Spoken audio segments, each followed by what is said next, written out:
काका आम्हाला वाचवा, काका आम्हाला वाचवा असं म्हणत अनेक नेते शरद पवार यांच्या दारात उभे राहिलेले आहेत। मित्रहो नमस्कार। शरद पवार यांची राष्ट्रवादी पूर्ण संपवून टाकली अशा खोट्या खुशीत असलेल्या भारतीय जनता पक्षाचा आता पूर्णता भ्रमनिरास झालेला आहे। करायला गेलो एक आणि झालं भलतंच असा अनुभव भारतीय जनता पक्ष आणि त्यांचे मित्रपक्ष आता घेताना दिसत आहेत। लोकसभेत शरद पवार यांनी आपला दम दाखवला आणि आता तर महायुतीला पुरतं मेटाकुटीला आणून सोडलेलं आहे। काका आम्हाला तुतारी वाजू द्या असं म्हणत या नेत्यांच्या रांगा आता शरद पवार यांच्या दाराकडे लागू लागल्या आहेत। तर तिकडं महायुती मात्र घाम पुसू लागली आहे। हे सगळं बघून लोकसभा निवडणुकीत महाविकास आघाडीला 30 जागा तर महायुतीला फक्त 17 जागा मिळाल्या बघा। आता महाराष्ट्रात लवकरच विधानसभेची निवडणूक जाहीर होण्याची शक्यता आहे। म्हणजे आता खरं तर हे राजकीय निवडणुकीचं वातावरण सुरू झालेले आहे। या पार्श्वभूमीवर राज्यातील सगळ्याच पक्षांनी आता जोरदार तयारी सुरू केली आहे। आपापली गणित जुळवायला सुरू केलं आहे। राजकीय पक्षाच्या नेत्यांनी राज्यात दौरे सुरू केलेले आहेत, आढावे घेणं सुरू केलेलं आहे।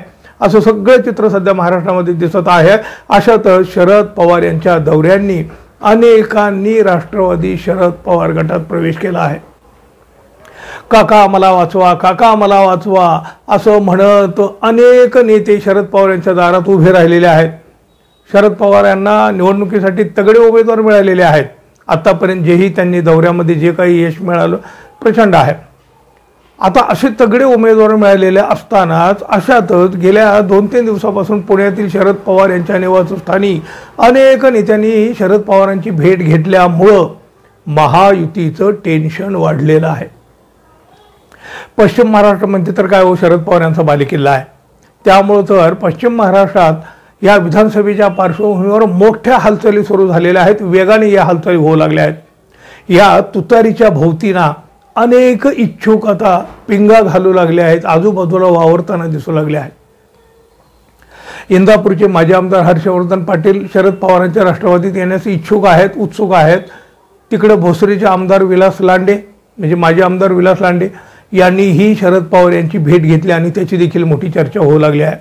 त्यानंतर आता साताऱ्यातील मान खटाव सातारा जिल्हा बँकेचे संचालक अनिल देसाई त्यांनीही आपल्या समर्थकासह शरद पवार यांची भेट घेतली आहे। या भेटीत त्यांनी मान खटावमधून विधानसभेची उमेदवारी मिळावी याबाबत चर्चा झाल्याचं स्वतः अनिल देसाई यांनी सांगितलेलं आहे। गेल्या 15 वर्षापासून मी थांबलो आहे, पण मला मानच्या उर्मट आमदारांना धडा शिकवायचा आहे, त्यामुळे मला उमेदवारी पाहिजे असं अनिल देशमुख यांनी म्हटलंय। तिकडे पंढरपूर मंगळवेढा मतदारसंघ देखील बराचसा चर्चेला आला आहे। पंढरपूर मंगळवेढा मतदारसंघातही आता मोठ्या घडामोडी घडू लागल्या आहेत। तसं पाहिलं तर इथं भगीरथ भालके हे मजबूत दावेदार आहेत। म्हणजे दिवंगत आमदार भारत नाना भालके यांची चिरंजीव त्यांनी मागची पोटनिवडणूक देखील लढवलेली आहे। भगीरथ भालके यांनी शरद पवार यांच्याकडे या वेळेला सुद्धा उमेदवारीची मागणी केलेली आहे, पण उमेदवारी नाहीच मिळाली तर अपक्ष निवडणूक लढवण्याचा निर्धार त्यांनी जाहीर करून टाकलेला आहे। त्यामुळे ती काही झालं तरी निवडणूक लढवणार आहेत। आता तुतारी घेऊन भालके तसं पाहिलं तर आरामात इथं निवडून येऊ शकतात, पण ते जर का अपक्ष लढले तर तुतारीचा आवाज बंद देखील करू शकतात। असं वातावरण असताना इच्छुक मंडळींनी या इच्छुक नेत्यांनी इतर बऱ्याच शरद पवार यांच्याकडे देखील धाव घेतली आहे। त्यात पंढरपूरचे माजी सभापती वसंत नाना देशमुख, भगीरथ भालके, नागेश भोसले, राज्याचे आरोग्यमंत्री तानाजी सावंत यांचे पुतणे अनिल सावंत यांनीही शरद पवार यांची भेट घेतली आहे।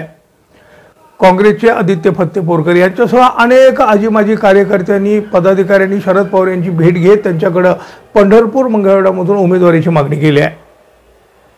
विशेष म्हणजे एकेकाळी शरद पवार यांचे कट्टर समर्थक असलेल्या कर्मवीर औदुंबर अण्णा पाटील यांचे नातू अमरजीत पाटील यांनीही शरद पवार यांची भेट घेऊन उमेदवारीची मागणी केली आहे।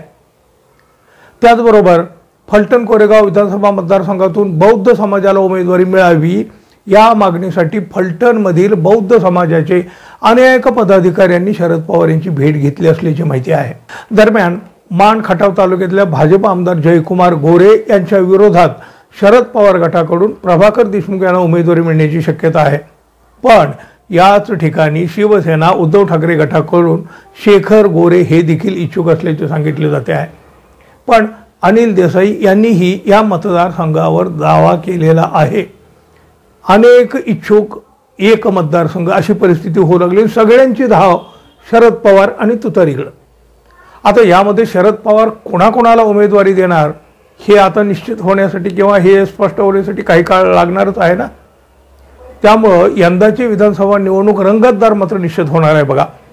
आगामी विधानसभा निवडणुकीच्या पार्श्वभूमीवर जागा वाटपावरून रस्सीखेच असल्यामुळं अनेक मतदारसंघात बंडखोरी देखील पाहायला मिळणार आहे। अर्थात ती सगळ्याच पक्षामध्ये थोड्याफार प्रमाणात होणारच आहे।